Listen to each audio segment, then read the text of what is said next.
ओम श्री गुरुवे नमः। एक कथा हमने गुरुवर के मुख से सुनी थी, सो आपको सुनावें। एक बेरोजगार व्यक्ति था और बेरोजगार होने के कारण वह बहुत ज़्यादा चिंतित था कि भैया गृहस्थी किस तरह से चलाएं, अपना उदर पूर्ति किस तरह से करें। ये विचार करते करते वह बहुत ही ज़्यादा निराश हो गया, क्योंकि काम कोई मिल नहीं रहा था। परिवार में पत्नी थी, बच्चे थे और अपना भी उदर पोषण था। उधर घर जाए तो पत्नी सुनाए।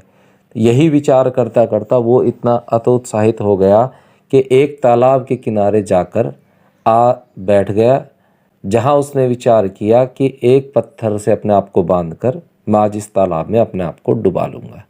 यही विचार करता हुआ वो वहाँ पर बैठा हुआ था। तभी वहाँ पर एक जो है पक्षी उड़ता हुआ आया। बिलवल पक्षी कहते हैं या पानी वाला पक्षी आप कह सकते हैं। वो उड़ता हुआ आया और उसने आते ही तालाब में डुबकी लगाई, मछली पकड़ी और वो ऊपर निकला। ऊपर निकलते ही उसने उस मछली को उछाला और सीधा अपनी चोंच में उसको पकड़ लिया। ये देखने के बाद उस युवक को विचार आया कि ये जो गुण है ये तो हमें भी सीखना चाहिए, शायद इसी से हमारा कुछ रोज़गार बन जाए। अगर मैं इस गुण को सीख लूँ तो मैं कहीं ना कहीं जो है अपना रोज़गार चला सकता हूँ, अपने घर का खर्चा पानी चला सकता हूँ। तो इस बिलवल जो पक्षी था, जो जल पक्षी था, उसको गुरु मानकर उसने उस विद्या को एक तरीके से सीखना शुरू किया, प्रारंभ किया। सर्वप्रथम उसने एक डंडी ली, डंडी को ऊपर की तरफ उछाला और जो है उसे हाथ से पकड़ा। जब वो हाथ से पकड़ने लगा, अभ्यास उसका अच्छा हो गया, तब उसने उस लकड़ी को दोबारा से उछाला और दांत से पकड़ने का अभ्यास किया। खूब अभ्यास करने के बाद जब वो उसे दांत से पकड़ने लायक हो गया, पकड़ने लगा अभ्यास करते करते, तो उसने लकड़ी का एक चक्कू बनवाया, जो कि चक्कू के समान ही था पर था लकड़ी का।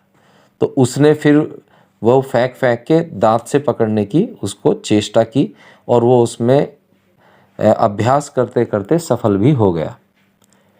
जब वो उसमें सफल हो गया अभ्यास करते करते, तब उसने अपने लिए एक धारदार तेज चक्कू बनवाया और उस चक्कू को वो हाथ से फेंकता और जो है अपने दांतों से पकड़ता। अब ये बड़ा है तो ख़तरनाक काम ही, क्योंकि हाथ से फेंको और जो है भाई चक्कू थोड़ा बहुत इधर उधर हो जाए हवा के, उससे नाक पे गिरे नाक कट जाए, होठ पे गिरे होठ कट जाए, गले पे पड़े तो गला कट जाए। पर उसको इतनी प्रैक्टिस हो गई कि वो करते करते वो उसमें पूर्ण रूप से पारंगत हो गया और वो नगर नगर जाकर अब उस खेल को दिखाने लगा। वो चक्कू उछालता और जो है दांत से पकड़ लेता, उसका कोई भी अंग भंग नहीं होता। वो उस खेल को लगभग हजारों बार दिखा चुका। अब लोगों में उत्सुकता होती ही है।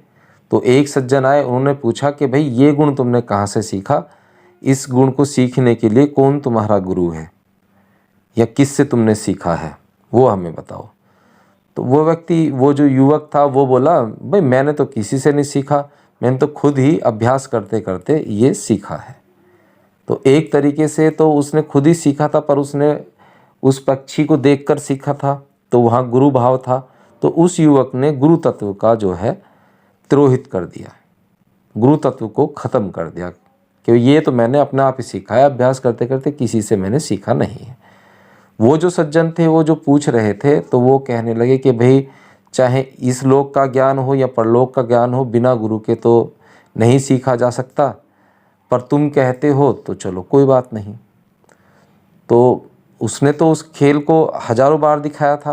वो अगले चौराहे पर फिर उस खेल को दिखाने के लिए गया, फिर से भीड़ इकट्ठा हुई, मज्जूम लगने लगा और जैसे ही उसने चक्कू ऊपर उछाला तो गुरु तत्व का तो वो त्याग कर ही चुका था।